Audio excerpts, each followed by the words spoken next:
जैसे कि देख सकते हो दोस्तों, मेरे कैंडी बेटा जो है बबल्स बनाने में बिल्कुल जुटी हुई है। जब ये मेटिंग के लिए तैयार हो जाता है तब ये बबल्स बनाना शुरू करते हैं और यूजुअली मेल बेटा ही बबल नेस्ट बनाती है। ये मेरी मेल कैंडी बेटा है और आप लोगों को पता है कि इस बेटा के साथ एक इंसिडेंट हुआ था और जिसको मैंने क्योर किया था। तो आप लोग देख सकते हो ऊपर दिए हुए लिंक पर इसका वीडियो है कि इसके साथ क्या इंसिडेंट हुआ था और किस तरीके से मैंने टेक केयर किया है। और अगर आप आज देखोगे तो ये ऑलमोस्ट हील हो चुकी है और इसका जो ऊपर का पोर्शन है वो भी ऑलमोस्ट हील हो चुका है। मेरी ये कैंडी बेटा बिल्कुल तैयार है मीटिंग के लिए, लेकिन इसको एक फीमेल चाहिए। तभी तो ये बबल नेस्ट बनाने में जुटी हुई है और इतने सारे बबल्स इसने जो है 2-3 दिन में तैयार कर लिए। तो आइए बताता हूँ आपको कि ये बबल नेस्ट क्या होता है और ये मेल बेटास बबल नेस्ट क्यों बनाते हैं। तो ये बबल नेस्ट जो होता है ना, ये मास ऑफ बबल्स होता है जो गौरामीज या बेटा जैसे फिश बनाती है with the intent to reproduce. Bubble nest आपको यूजुअली टैंक के टॉप में या फिर तो बाल के टॉप में या कॉर्नर में या फिर तो कोई भी ऑब्जेक्ट जैसे कि लीफ हो उसमें आपको मिल जाएगा। मैं तो रेकमेंड करूंगा कि कोई ऑब्जेक्ट रखिए, क्योंकि ऑब्जेक्ट रखोगे तो उसमें बबल नेस्ट बनेगा तो वो प्रिजर्व करेगी आपके नेस्ट को एंड प्रोटेक्ट करेगी बबल्स को फ्रॉम बर्स्टिंग और स्प्रेडिंग अपार्ट। बबल नेस्ट ना काफ़ी ईजिली ब्रेक हो जाता है जब उसको डिस्टर्ब करते हैं, तो बिल्कुल रेकमेंड करूंगा कि ऐसा कभी ना करें। वैसे भी बेटास को जो है स्ट्रॉन्ग वाटर फ्लो बिल्कुल पसंद नहीं है, तो आप मोटर या एरेशन जब बबल्स बनते हैं तब ना लगाएं। इससे आपके बबल्स डिस्टर्ब हो सकते हैं और इधर उधर बिखर के टूट सकते हैं। तो अब बात करते हैं कि बबल नेस्ट बनता कैसे। तो दोस्तों बेटा फिश जो है ना, उनके पास एक ऑर्गन है जिसको बोलते हैं लेबिरिंथ। तो ये जो ऑर्गन है ना, ये इनको अलाउ करता है एयर लेने के लिए from the surface of the water, यानी कि हवा ये सर्फेस ऑफ द वाटर से लेते हैं। Hence, they are able to utilize this ability to blow bubbles using their saliva। जी हाँ दोस्तों, सलाइवा से ही ये बबल्स बनाते हैं। और बेटास जो है ऐसे ही नहीं बबल्स बना लेंगे, उनको एक सुइटेबल और सेफ प्लेस चाहिए रहेगा। अगर उनको लगता है कि ये प्लेस सेफ है और प्रेडेटर यहाँ तक नहीं पहुँच सकता, तभी जो है ये बबल्स बनाना उस प्लेस में शुरू करते हैं।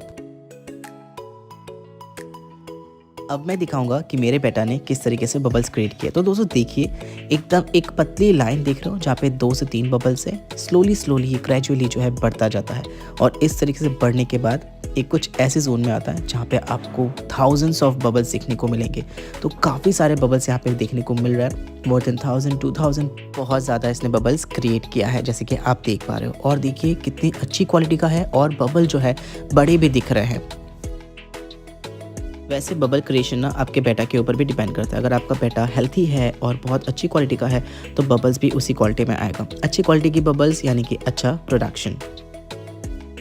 तो मैं अभी आपको सामने से दिखा देता हूँ। तो देखिए दोस्तों, बबल्स किस तरीके से उन्होंने बनाया हुआ है, इसको बिल्कुल डिस्टर्ब नहीं करना चाहिए और इस तरीके से ये एक दूसरे के साथ इंटैक्ट रहते हैं। अब बात कर लेते हैं कि बेटास बबल्स क्यों बनाते हैं। तो जो मेल बेटा फिश होते हैं ना, वो स्टार्ट करते हैं बबल्स बनाना when they are ready to mate. जब वो रेडी हो जाते हैं मीटिंग के लिए तब वो बबल्स बनाना शुरू कर देते हैं। हालांकि बबल्स बनाने के लिए फीमेल का होना बिल्कुल ज़रूरी नहीं है। अगर फीमेल नहीं भी है तब भी जो है मेल अगर मीटिंग के लिए तैयार है तो वो बबल्स बनाएगी और नेस्ट बनाना शुरू कर देगा।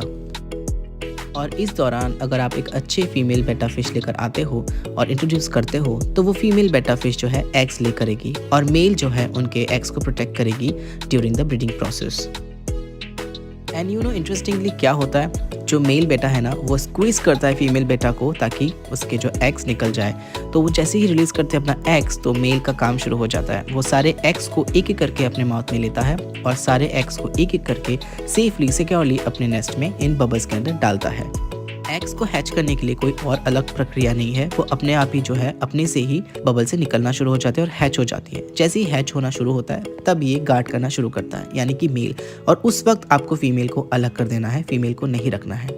मेल तो इतना भी करता है कि इन बबल्स को इतनी अच्छी तरीके से टेक केयर करता है कि फंगल ग्रोथ भी नहीं होने देता। प्लस अगर कोई भी एग इस बबल से नीचे गिर जाए तो उसकी रिस्पॉन्सिबिलिटी है कि उसको दोबारा ले और फिर से उसी बबल के अंदर रख दे। कितना ज़्यादा इंटरेस्टिंग प्रोसेस है ना। तो अभी आपको बहुत कुछ पता चल गया होगा बेटा फिश के बारे में, राइट। मेरे पास फीमेल नहीं है लेकिन बहुत जल्दी फीमेल फिश लेकर आ रहा हूँ और आप लोगों को कंप्लीट ब्रीडिंग सेटअप दिखाने वाला हूँ। लेकिन उसके पहले आपको आइडिया भी होना चाहिए कि किस तरीके से ये ब्रीड करते हैं, किस तरीके से ये मेट करते हैं। अब सवाल आता है कि क्या बेटा फिश ने अगर नेस्ट बनाया है तो इसका मतलब क्या वो हैप्पी है। ऑल्दो ये वेरी गुड साइन है कि अगर आपका बेटा ने नेस्ट बनाया है तो इसका मतलब वो हैप्पी एंड हेल्थी है। एंड ये एक सिंपली केस है कि आपका बेटा जो है रेडी है रिप्रोड्यूस करने के लिए। लेकिन अगर वो नेस्ट नहीं बनाता है और अगर वो मैच्योर्ड है, आप बिल्कुल टेंशन मत लीजिए। ऐसा कुछ भी नहीं होता कि वो अनहेल्थी है या वो अनहैप्पी है। जब उसका टाइम होगा वो खुद ही बना लेगा। लेकिन अगर आपको लगता है कि आपका water condition and environment clean नहीं है या साफ़ नहीं है तो प्लीज़ उसको क्लीन एंड साफ़ कीजिए।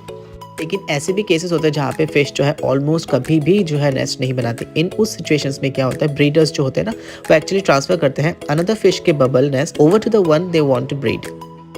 Now last thing is about कि आप किस तरीके से वाटर चेंज करोगे जब आपके फिश बॉल में या टैंक में बबल नेस्ट होगा। आपको ये कभी भूलना नहीं चाहिए कि रेगुलर टैंक मेंटेनेंस बहुत जरूरी है और आप इसको भूलो मत for the sake of preserving your bettas nest. It's okay if you end up accidentally ruining the bubbles, although some bettas are known to get upset, वो अपसेट भी हो जाते हैं and even flare when they have realized their hard work is disrupted. तो ऐसा बिल्कुल नहीं चाहोगे और ऐसा बिल्कुल नहीं करोगे, राइट? तो अब करें तो क्या करें, कैसे हम अपने टैंक या बॉल को साफ करें? इसमें मैं आपको दो सिंपल उपाय बताता हूँ। पहला है बाय यूजिंग एयर ट्यूबिंग और सक्शन ट्यूब। सक्शन ट्यूब जो होता है उसको आप बिल्कुल बेस में रखकर पानी निकाल सकते हो स्लोली और उसी सक्शन ट्यूब से जो आप पानी रिफिल कर सकते हो। फिर से चेंज कीजिए 50% off water and then 20% off water add कर दीजिए। तो ये हो गया पहला method. Second will be by removing the nest. तो नेस्ट को आप कैसे निकालोगे?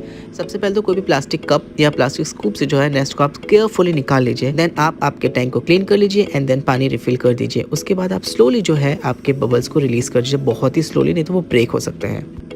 तो दोस्तों इन दो मेथड से आप आराम से क्लीन कर सकते हो without disturbing and without making them upset. तो दोस्तों आज की वीडियो में इतना ही। अगर आपको इन्फॉर्मेटिव लगा है ये वीडियो तो प्लीज एक लाइक और सब्सक्राइब जरूर कर दीजिएगा and if you are new to my channel then subscribe. Bye bye, take care. नए वीडियोस लेकर जल्दी वापस आता हूँ। बाय।